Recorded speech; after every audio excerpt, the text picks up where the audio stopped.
नमस्कार, सुप्रभात, स्वागत, अभिनंदन सबरंग कार्यक्रम में आप सभी का।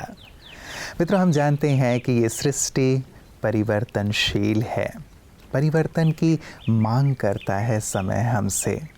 हर पल एक दूसरे से जुदा ही है, एक दूसरे से बदला बदला सा है और बदले हुए समय के साथ व्यक्ति यदि खुद को नहीं बदलता है तो उसके साथ सामंजस्य नहीं बिठा पाता। एक एग्ज़ाम्पल के तौर पे आप देखें, बचपन में जिन कंपनियों के नाम हम सुना करते थे, जिनके उत्पादों को हम यूज़ किया करते थे, आज उनका नाम हम सुनते नहीं हैं। आज कुछ नई कंपनियां हैं, नए उत्पाद हमारे सामने हैं। चीज़ें वही हैं जिनका हम इस्तेमाल करते हैं, लेकिन कंपनी बदल गई है।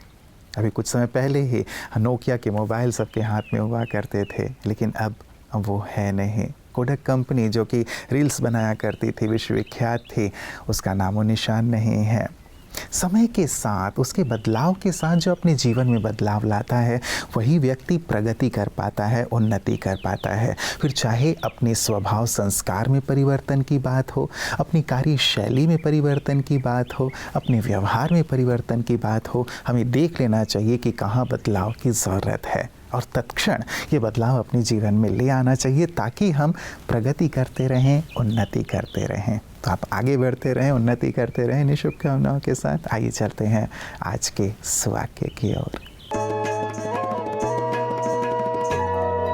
जो बदलता है वही आगे बढ़ता है। आज के समय में स्वयं की कई बुरी चीजें हमें आगे बढ़ने नहीं देती और बिना इनका त्याग करे सफलता हमें मिल नहीं सकती। तो सबसे पहले अपने इन अवगुणों को स्वीकार करें जो हमारे अंदर समाये हुए हैं, और फिर एक एक करके इनका परिवर्तन करें। और सहज परिवर्तन की विधि है सकारात्मक चीजों का अध्ययन करना, क्योंकि अंधेरे को बाहर निकाला नहीं जाता, रोशनी आने पर वो खुद चला जाता है। तो जब अच्छी आदतें जीवन में आने लगेंगी तो बुरी आदतों को बदलने में मेहनत नहीं लगेगी। तो केवल अच्छी चीजों को अंदर भरें, परिवर्तन स्वतः हो जाएगा। मित्रों, आज 11 जुलाई विश्व जनसंख्या दिवस है, वर्ल्ड पॉपुलेशन डे। पहले इस दिवस को इंसानी विकास और प्रगति के तौर पे भी मनाया जाता था, लेकिन अब केवल इस बात पर ध्यान केंद्रित किया जाता है कि जनसंख्या पर नियंत्रण कैसे किया जाए, क्योंकि इससे होने वाले जो नुकसान हैं उसके प्रति जागरूक होना बहुत बहुत आवश्यक है पूरे ही विश्व समुदाय को। आप इस बात पर विचार करें कि साइकिल आपके पास एक ही है या 4 व्हीलर आपके पास एक ही है, लेकिन उस पे बैठने वाले लोग बढ़ते चले जा रहे हैं। केवल 2 लोग ही यदि साइकिल पर बैठ सकते हैं, लेकिन अब 4 लोग बैठ रहे हैं, 8 लोग बैठ रहे हैं।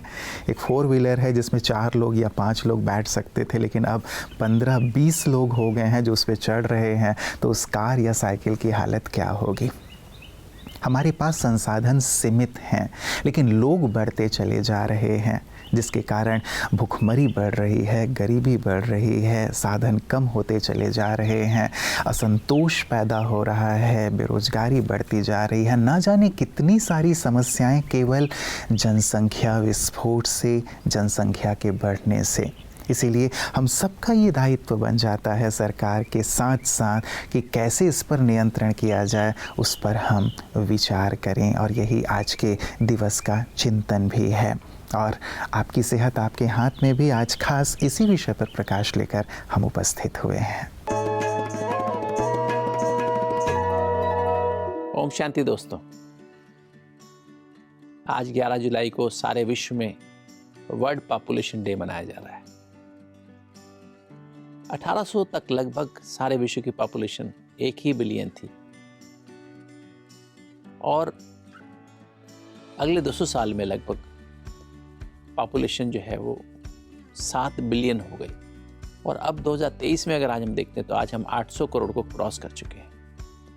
जब हम 8 बिलियन पॉपुलेशन की बात करते हैं तो हमें 8 बिलियन अपॉर्चुनिटीज़ भी चाहिए ना उन लोगों के लिए। उनके लिए हेल्थ की फैसिलिटीज़ हों, एक समानता का व्यवहार हम कर सकें, उनको घर हो रहने को, उनको क्लीननेस हो, क्लाइमेट ठीक हो, डिस्क्रिमिनेशन ना हो। तो सब बातें हमें देखनी है। मैटरनल मोर्टिलिटी रेट कम होता जा रहा है, इन्फेंट मोर्टिलिटी कम हुआ है, किंतु साथ साथ बहुत सारी समस्या हमारे सामने आई है। विश्व एक भयावह दौर से गुजर रहा है, जहाँ पर चारों तरफ लड़ाई का वातावरण है, वर्ल्ड वार का वातावरण है, और साथ साथ क्लाइमेट चेंज, ग्लोबल वार्मिंग जिसे कहते हैं, जिसके कारण बहुत सारे साइक्लोन्स, बहुत सारी अर्थक्वेक्स, बहुत सारे डिस्ट्रक्शन हमारे सामने है। हमारे पास स्थान थोड़ा है, लोग बहुत ज़्यादा हैं। आज ये दिन है सोचने का, और हम क्या बेहतर कर सकते हैं अपने देश के लिए। इसमें खाली राजनीतिज्ञ नहीं, हम सभी को, जितने भी प्रोफेशंस हैं, उन सबको सोचने की आवश्यकता है कि हम एक अपने देश की पॉपुलेशन को कंट्रोल कैसे करें और उसमें सबको बेहतर सुविधाएं कैसे प्रदान करें। तो दोस्तों, आज सोचिएगा, हो सके तो अपने दोस्तों के बीच सेमिनार, अपने कॉलेज में, अपने हॉस्पिटल्स में इस बात पर चिंतन करें कि कैसे हम अपने विश्व को एक बेहतर विश्व बनाएं, बेहतर भारत बनाएं। ओम शांति। मित्रों, अपने जीवन को खुशहाली से भरने के लिए, अपने जीवन में हर प्रकार की प्राप्ति करने के लिए तो हर एक व्यक्ति प्रयास करता है, उसे अपना लक्ष्य बना करके जीवन में आगे बढ़ता है। और होना भी चाहिए कि हम अपने जीवन में जो संतोष प्रदान करने वाली चीज़ें हैं, उस ध्येय की ओर बढ़ें, उसे प्राप्त करें। लेकिन केवल अपने तक सीमित ना रहें, हम अपने परिवार, अपने समाज, राष्ट्र और विश्व के बारे में भी ज़रूर विचार करें, क्योंकि हम सामाजिक प्राणी हैं और समाज ही नहीं होगा तो हमारे विकास का हम क्या करेंगे, या हम अपने धन, वैभव, साधनों का व्यक्तिगत रूप से क्या करेंगे। हमारा नैतिक दायित्व बनता है कि हम अपने समाज, राष्ट्र या विश्व के बारे में भी अवश्य विचार करें। जनसंख्या विस्फोट एक ऐसा ही विषय है मित्रों, जिस पर हम सबको विचार करने की आवश्यकता है और इसके प्रति लोगों में जागरूकता लाने की आवश्यकता है।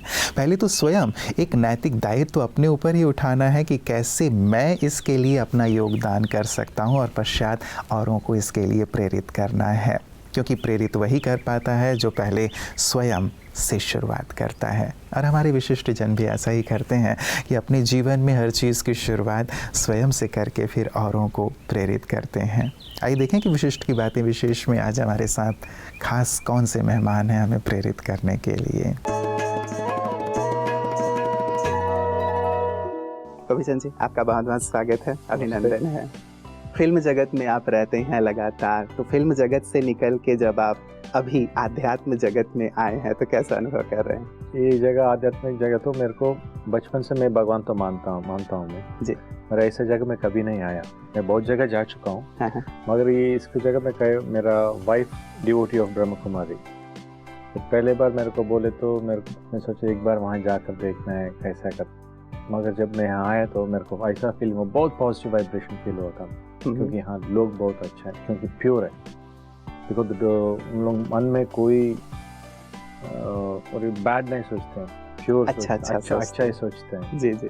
और जो भी बात करते हैं तो सच्चाई है, दिल से बात करते हैं, सब अच्छा रहना कर सोचते, वो मेरे को बहुत पॉजिटिव वाइब है, बहुत अच्छा है। इस स्पिरिचुअलिटी की या वैल्यूज़ की या मेडिटेशन की गोपीचंद जी, आपको कितना लगता है आवश्यकता है आज की यूथ की जो जनरेशन है हमारी, उनको भी, फिल्म इंडस्ट्री को भी, या अलग अलग क्षेत्रों में जो भी लोग हैं उनको? इम्पोर्टेंट 100% दे वांट दिस, सबको चाहिए, सबको करना है मेडिटेशन, क्योंकि दुनिया में डेली हमारे लाइफ में बहुत टेंशन्स है।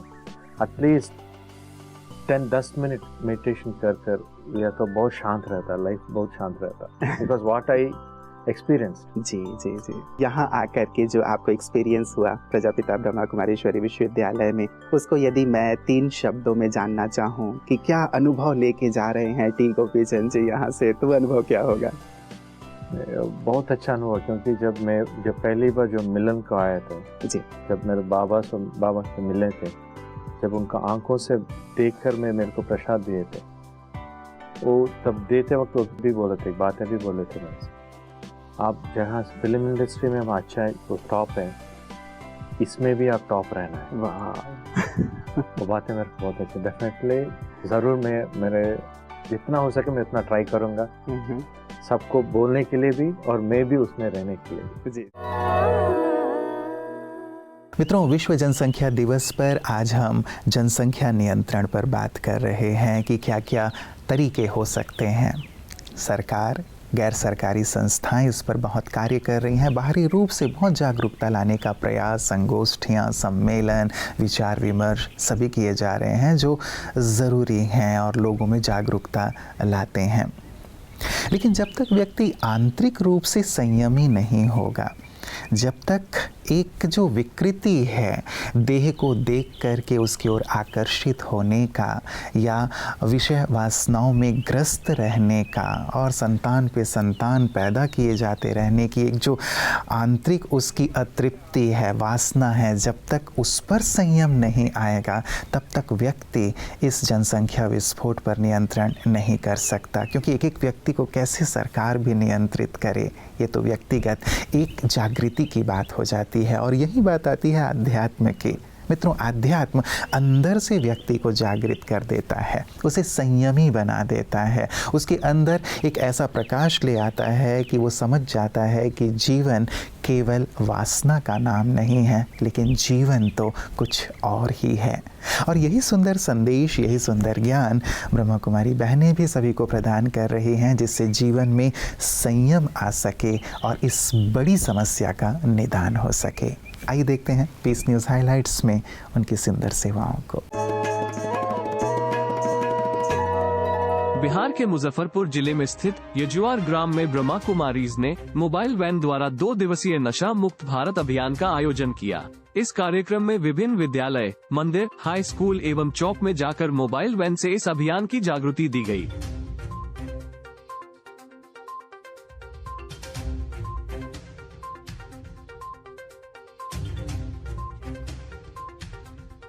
कार्यक्रम का सफल आयोजन बी के राजीव भाई की देखरेख में हुआ, जिसमें ब्रह्मा कुमारीज मुजफ्फरपुर टीम की राजयोगिनी बी के ऋषु बहन, बी के डॉक्टर फलक, बी के संजीव भाई, बी के कैलाश, बी के राजकुमार भाई और बी के किशोरी भाई का अथक सहयोग रहा।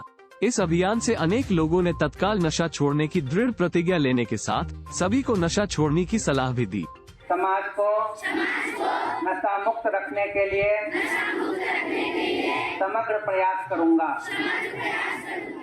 इस 2 दिवसीय के पूरे कार्यक्रम में करीब 2430 स्थानीय लोग एवं विद्यार्थियों को नशा मुक्ति के साथ साथ परमात्मा का सत्य परिचय भी वीडियो द्वारा दिखाया गया। मित्रों, परिवर्तन की बात से हमने शुरुआत की थी कि समय परिवर्तन की मांग करता है और यदि हम परिवर्तित नहीं होते तो समय खुद ही हमें परिवर्तित कर देता है, प्रकृति हमें परिवर्तित कर देती है। जनसंख्या विस्फोट भी एक ऐसा ही विषय है मित्रों कि यदि समय रहते हम जागरूक नहीं होते हैं, कुछ ठोस कदम नहीं उठाते हैं, तो समय को ही कुछ ठोस कदम उठाना होगा। प्रकृति ही इसके लिए कुछ व्यवस्था करेगी और जो बहुत क्रूर हो सकता है। इसीलिए मित्रों, हम बहुत ही अपने जीवन में कुछ ऐसी बातों को धारण करने का संकल्प आज के दिवस पे ज़रूर लें जो औरों को प्रेरित करने वाला हो। संयम की बात हमने कही। एक और विशेष बात गीता में भगवान ने कही है कि काम, क्रोध, लोभ ये नर्क के द्वार हैं। काम अर्थात काम वासना, जिस चीज़ को नर्क का द्वार ईश्वर ने कहा है, क्या उस चीज़ से हमें अपने आप को मुक्त नहीं कर लेना चाहिए। ब्रह्मचर्य भी एक बहुत ही सुंदर आध्यात्म के द्वारा प्रदान किया गया उपाय है मित्रों, समाधान है इस विषय का जिस पर आज पूरा ही विश्व विचार कर रहा है। आप अपनी विचार गोष्ठियों में भी इस विषय को ज़रूर उठाइएगा कि कैसे ब्रह्मचर्य, जो कि एक ईश्वर के द्वारा हम सबको दी हुई एक बहुत ही सुंदर सी सौगात है, जीवन की सुंदर सौगात है, जो जीवन को परिवर्तन की ओर लिए चल सकती है, जो जीवन में खुशियाँ भर सकती है। कहा गया है कि पवित्रता ही सुख शांति की जननी है, पवित्रता ही सारे संसार को स्वर्ग बना सकती है। तो क्यों ना आज के दिवस पर, भले ही थोड़ा कठिन लगता है, लेकिन हम सब इस पर विचार ज़रूर करें और जो कर सकते हैं वो इस चीज़ को अपने जीवन में ज़रूर धारण करें। तो जो ये बहुत बड़ा सा मुद्दा है जिस पर हम विचार कर रहे हैं, उससे निजात प्राप्त कर सकते हैं। विचार कीजिएगा, कल पुनः इसी वक्त सुंदर बातों के साथ आप सबसे मुलाकात होगी। नमस्कार। ओम शांति।